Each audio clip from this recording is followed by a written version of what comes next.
Ալիևի ռեժիմի համար հենց որ մարդու իրավունքների մասին խոսում են, իսկ ինքը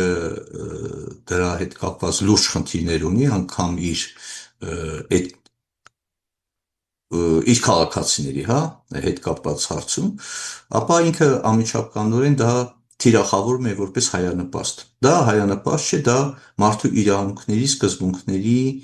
նպաստող մոտեցում է եւ սկզբունքների հիման վրա մոտեցում է։ Եվ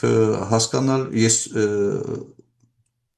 հասկանալով կամ գիտակցելով Հայաստանի իշխանությունների լռությունը, այնուամենայնիվ եւ համաձայն չեմ այդ լռության հետ եւ գտնում եմ, որ միջազգային քրեական դատարան պետք է ներկայացվեն հայցադիմումները պատերազմական հանցագործությունների հիմքով, հենց բռնի էթնիկ զտման հիմքով, եւ նաեւ չեմ պատկերացնում